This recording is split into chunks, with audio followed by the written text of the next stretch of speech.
Traveling magician Mr. K is down on his luck. Business is slow, and the few gigs he's picked up along the road have left him adrift. After spending the night in a remote hotel, he is alarmed when he discovers that he is unable to find the exit. It's a terrific film, surreal, it's funny, terrific performance by the lead actor, Crispin Glover. Just had a great time with this film. Again, it's called Mr. K, and we're joined today by the director and writer, Tallulah H. Schwab. Tallulah, welcome to Cinemaphile. Thank you. I'm happy to be here. I really had a lot of fun with this film in many, many different ways. I want to get into the filmmaking side of this because I thought what you did here with your production design, your sound, there's just a lot to really sink your teeth into this film over just how well it's done. But I want to talk about Crispin Glover. I want to talk about this.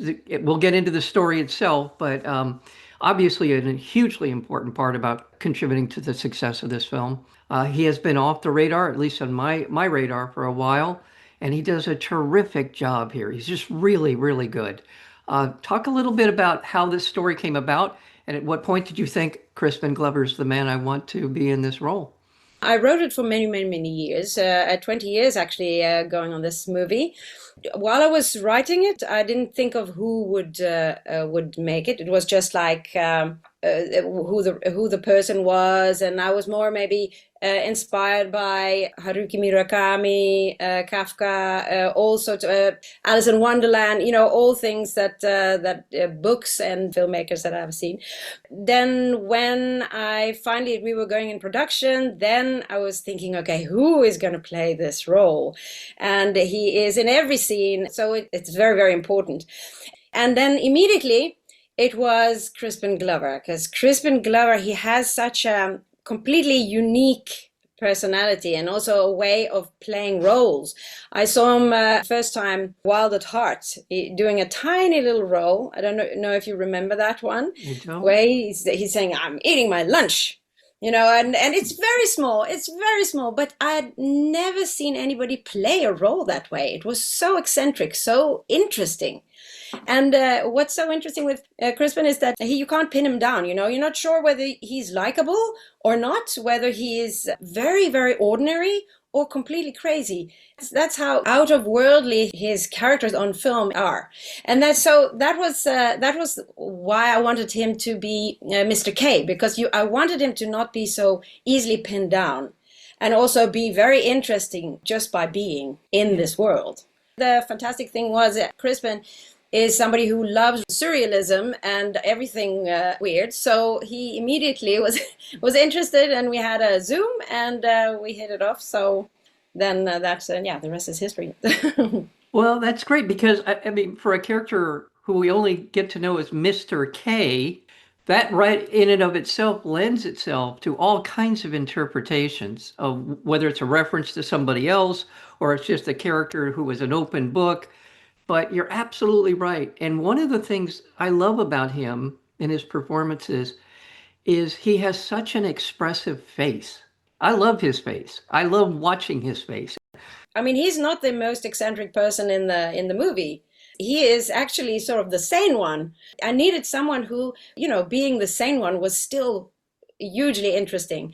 And that is what he is, his face, his whole persona has something very, very fascinating. Well, the film has a dreamlike quality in the sense that we've all been in dreams where we're the ones who are trying to tell people what is happening and nobody's believing us.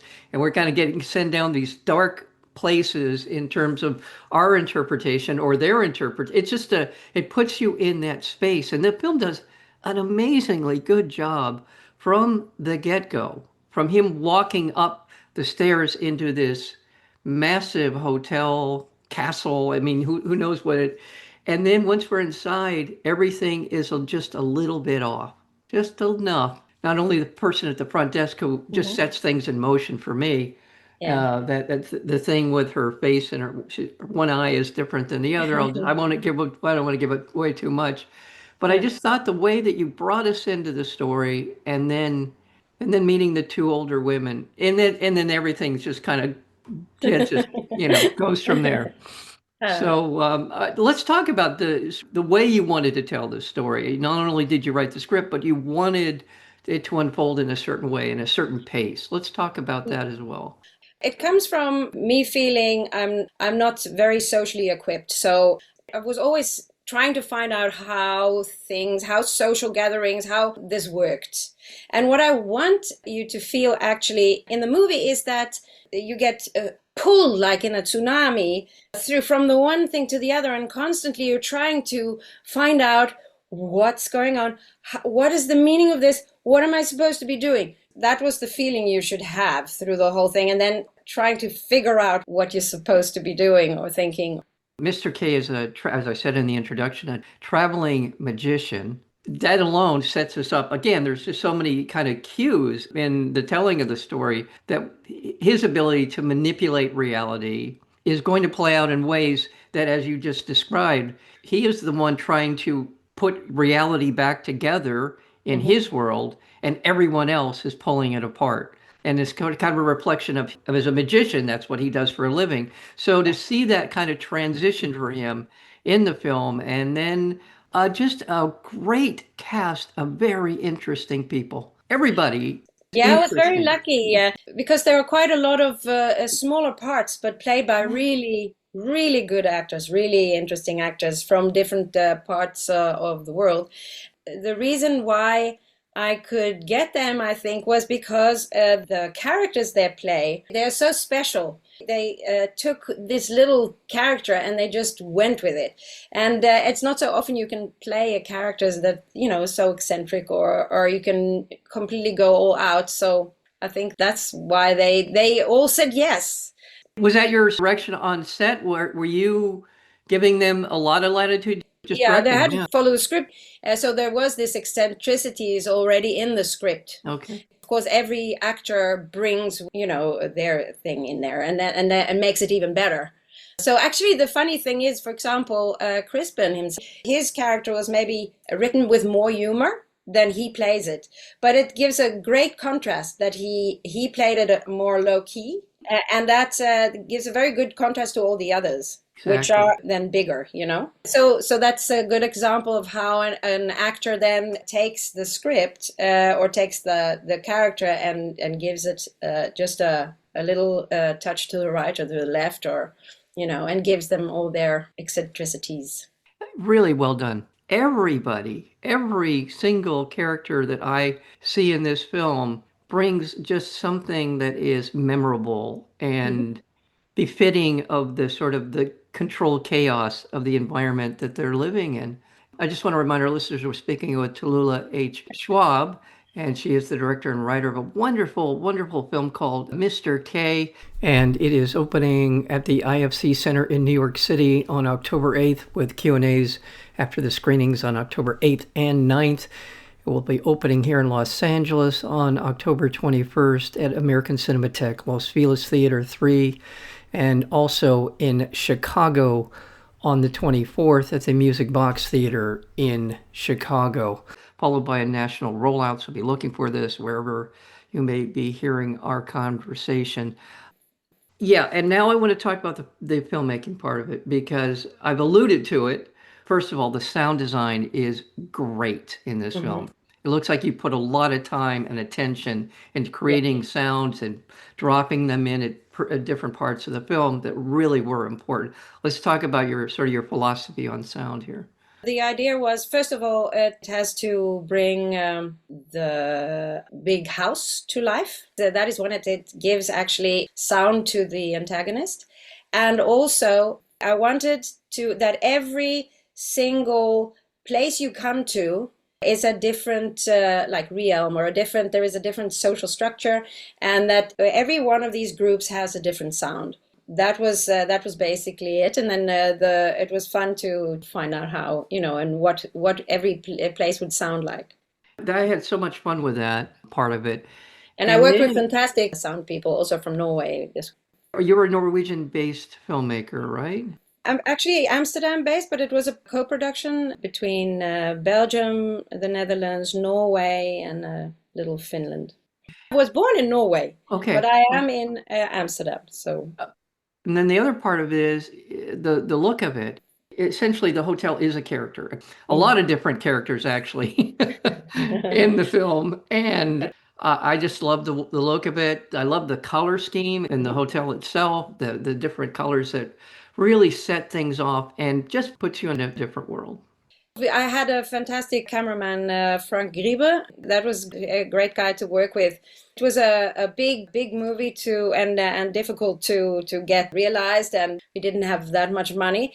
But everybody was so devoted to it, to the film, and also the production designer, the whole art department was so invested that almost became like a little people who were living in the hotel. It was their set, they were completely, they would have died for that set. It was fantastic to see. And Frank Rieber, he would every day he would say to me, every day a new adventure, he would say, because it was always something. But through everything, everybody was so invested and so dead set on getting it done. So It looks like it. It yeah. really does look like it. From the band that's playing, the sort of New Orleans kind of band that's walking. Oh, I don't want to give too much. I don't want to give anything away actually, but and then the kitchen and the different levels in the kitchen. I mean, I think this goes without saying. There's a lot of social commentary in the film. I think there's a Mhm. lot of comment on our perception of reality, perception of the world we live in, how we move through this kind of our own perception of the world. There's a lot of that here, and people have mentioned Kafka as a reference, and I'm sure there are others, but I was really just intrigued all the way through. And I have to say, my two of my favorite people in the film, we meet at the beginning and we see at the end. The two older women they are kind of the commentators. They're sort of Mhm. the overview people. And correct me if I'm wrong, Yeah, but I yeah, thought they yeah. provided great commentary. I'm sorry, I'm going on, but I Also just was so. fantastic actresses. Derbla Malloy and Tunula Flanagan. They're so good. Both of them. They are absolutely crazily wonderful. And also went all the way, It was it was so good. They did. I mean, they really, well, it feels like everybody was really committed. I'm not going to remember the name of the actor who plays the guy in the kitchen who he befriends, who does just a great job there. Yeah, Uh, he's fantastic. And the cook, yes, Björn, the guy who runs uh, the kitchen.